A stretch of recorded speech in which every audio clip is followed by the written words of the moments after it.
Series चल रही है इंडिया वर्सेस न्यूजीलैंड। न्यूजीलैंड आया खेलने इंडिया में। इंडियन जो अपने आप को कहते हो तो जंगल का शेर है, लेकिन एक्चुअली साबित हुए कागज़ का शेर। न्यूजीलैंड ने हराया इंडिया को 2-0 टेस्ट मैच में, क्लीन स्वीप किया। वनडे में न्यूजीलैंड पहला मैच हारने के बाद अगले दोनों मैच डोमिनेंटली जीता। ऐसा नहीं था कि बड़े क्लोज मैच हुए, इंडिया ने उनको परेशान किया।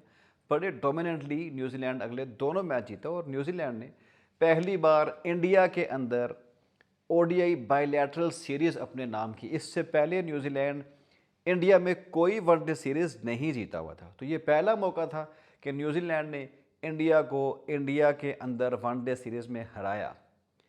कंपैरिजन करूं दोनों टीमों का तो there is a big difference. ये हमेशा बात करते हैं इंडियंस, जब ये जलते हैं, जब ये आग निगलते हैं पाकिस्तान के ख़िलाफ़, तो ये हमेशा कहते हैं कि पाकिस्तान के अंदर जो टीम भी टूर करने आ रही है वो उस मुल्क की सी टीम है, वो उस मुल्क की बी टीम है। ए वाली कैटेगरी में तो कभी वो लेके ही नहीं आए ना ऐसी टीम जो पाकिस्तान में टूर करने आई हो। तो ये हमेशा कहते हैं ये इस मुल्क की बी टीम है, या समटाइम तो XYZ तक भी चले जाते हैं। अभी जिस टीम ने, न्यूजीलैंड की टीम ने इंडिया को हराया है, इस टीम में न्यूजीलैंड का डेवान कॉनवे शामिल नहीं था, राचिन रविंद्रा शामिल नहीं था, केन विलियमसन शामिल नहीं था, टॉम लेथम शामिल नहीं था, ईश सोदी शामिल नहीं था, जिमी निशम शामिल नहीं था, ट्रेंट बोल्ट शामिल नहीं था, लोकी फर्गसन शामिल नहीं था। 8 ऐसे न्यूजीलैंड के परमानेंट मेंबर ओडीआई टीम के जो न्यूजीलैंड की इस टीम में इस टूर पे नहीं आए खेलने। शायद उनको पहले से अंदाज़ा था कि अब इंडिया में वो दम हम बाकी नहीं रहा कि हम अपनी कंप्लीट टीम लेके जाएं, चलें हम छोटे बच्चे भेज देते हैं। और उन छोटे बच्चों ने इंडिया को इंडिया के अंदर मारा कम है और घसीटा ज़्यादा है। पहला मैच न्यूजीलैंड हार गया, उस हार के बाद उन्होंने समझा हमने न्यूजीलैंड को आराम से अगले 2-3 मैच भी हरा देने हैं और ये सीरीज़ 3-0 से अपने नाम करेंगे। ये गलत फहमी, ये ओवर कॉन्फिडेंस हमेशा से इंडिया में रहा और इसने हमेशा इंडिया को मारा। न्यूजीलैंड के साथ अगर इंडिया की टीम को कंपेयर करूं तो इंडियन की फुल साइड थी, सिर्फ एक बुमराह नहीं खेल रहा था। शामी को उन्होंने एक साइड पे किया, वो खिला ही रहे, लेकिन बुमराह नहीं खेल रहा था। बाकी टीम में उनकी फुल बैटिंग साइड थी, जिसमें रोहित शर्मा शामिल था, शुभमन गिल था, विराट कोहली, केएल राहुल उसमें शामिल था, श्रेयस अय्यर उसमें शामिल था, नीतीश कुमार रेड्डी, जडेजा, कुलदीप यादव, भगोल। उनके एक बहुत बड़ी साइड है इंडिया की, जिसको इंडिया में हराना इम्पॉसिबल है। लेकिन इसी इम्पॉसिबल को न्यूजीलैंड की, अब मैं भी कहूँगा ABC नहीं, जी टीम ने, इंग्लिश अल्फ़ाबेट का जो लास्ट वर्ड है जी, इस जी टीम ने धूल चटाई इंडिया को इंडिया के अंदर। इस पूरी टीम के अंदर उनसे एक शख्स नहीं आउट हुआ, डैरल मिचेल। डैरल मिचेल ने पिछले 5 ODIs में 400 स्कोर किए इंडिया के खिलाफ, एक में वो 80 पे आउट हुआ है। डैरल मिचेल अब वो शख्स है, वो प्लेयर है जिसने 3 मैचों की ODI सीरीज में हाईएस्ट रन स्कोर किए हैं। अब वो इस लिस्ट में नंबर 3 पे है। एंड गेस व्हाट, नंबर 1 पे कौन है? None other than Babar Azam. Babar Azam के 360 स्कोर हैं, जो वेस्ट इंडीज़ के अगेंस्ट बाबर ने कराची में स्कोर किए थे। उसने 3 कंसेक्यूटिव 100 स्कोर की थी। डैरल मिचेल 352 स्कोर करके तीसरे नंबर पे हैं और नंबर 2 पे हैं शुभमन गिल। गो कि मिचेल बाबर का रिकॉर्ड नहीं तोड़ चुके, लेकिन मिचेल ने ये करके दिखाया है इंडिया में कि आप तो मुझे नहीं आउट कर सकते। विलियमसन और डेवान कॉनवे, राचिन रविंद्रा, ये अलग क्लास हैं, ये अलग लोग हैं जो आपसे अगर यहाँ खेलने आते हो तो शायद 3-0 क्लीन स्वीप होता। मैं इंडियन मीडिया देख रहा हूँ, मैं उनके बयानात देख रहा हूँ। वो अपने बयान में ये बोल रहे हैं कि ये जो वर्ल्ड कप चलेगा T20, जो जिसका होस्ट इंडिया और श्रीलंका है, इसमें आप लात मार के बाहर निकालें बंगालियों को और पाकिस्तानियों को। क्यों लात मार के निकालें? आपके बाप का राज है, ICC पे आप लोग राज करते हैं। आपके अपने घर में एक मुल्क की जी टीम आपको शिकस्त दे रही है, जो आप मान करते थे कि आप इस क्रिकेट वर्ल्ड के बादशाह हैं।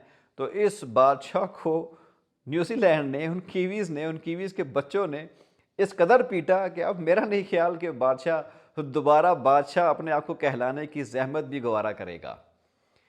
विराट कोहली ने सेंचुरी स्कोर की तीसरे मैच में 124 लूजिंग कॉज में इंडोर स्टेडियम में। ये सबसे बड़ी इनिंग थी विराट कोहली की। अगर यही इनिंग बाबर आजम ने खेली होती तो हम खुद पाकिस्तानी उसको सेल्फिश करार देते कि बाबर ने एक सेल्फिश इनिंग खेली। इस मैच में 2 सेंचुरियां और स्कोर हुई।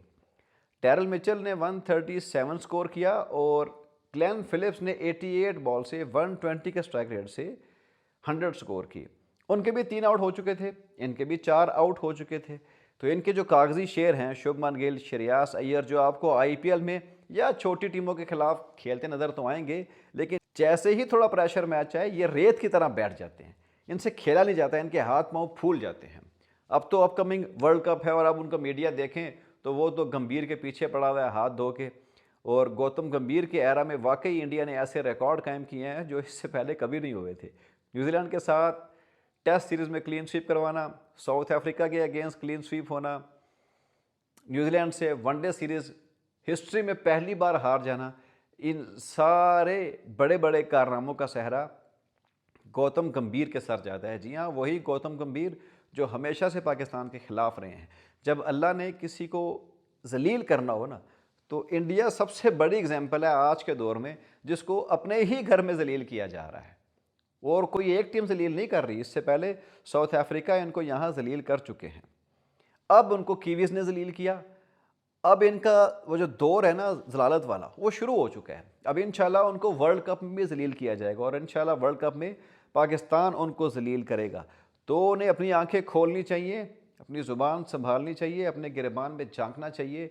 स्पोर्ट्स को स्पोर्ट्स रहने दें। ठीक है, हम मानते हैं कि आपकी अच्छी टीम है, आपके अच्छे प्लेयर्स हैं, लेकिन इसका मतलब ये नहीं कि आप डिग्रेड करें पूरी दुनिया को, बाकी सारी दुनिया के प्लेयर्स को आप कहें कि वो किसी काबिल नहीं है, हमारे खिलाफ नहीं खेल सकते। वो जो कार्टून नेटवर्क उनका है, एक छोटा सा चैनल है, अक्सर पाकिस्तान में टिकटॉक पे वीडियोस भी आती हैं उनकी, अगर आप उनकी बातें सुने ना तो वो पल में तोला और पल में माशा। अगर चौका लग जाए तो वो भंगड़े डालना शुरू हो जाते हैं, आउट हो जाए तो वो अपने ही प्लेयरों के अगेंस्ट हो जाते हैं। उनको तो यही नहीं पता होता कि वो बात क्या कर रहे हैं। और ये सिर्फ वो नहीं कर रहे, जो इंडिया का इलेक्ट्रॉनिक मीडिया है, जो इंडिया का जो बड़े बड़े उनके लेजेंड्स हैं जो टीवी पे बैठ के तबसरे कर रहे होते हैं, उनके भी यही काम है, उनकी भी यही हरकतें हैं। और अब इंसानों वाला और अकल वाला तो कोई काम ही नहीं उनके पास। बुरी तरह शिकस्त दी न्यूजीलैंड ने, हराया न्यूजीलैंड ने, खुशी पाकिस्तान को हुई और मुझे उम्मीद है T20 में भी न्यूजीलैंड पाकिस्तानियों को ऐसी ही खुशी से नवाजेगा और इंशाल्लाह वर्ल्ड कप में पाकिस्तान इंडिया को इससे भी बुरी मात देगा इंशाल्लाह।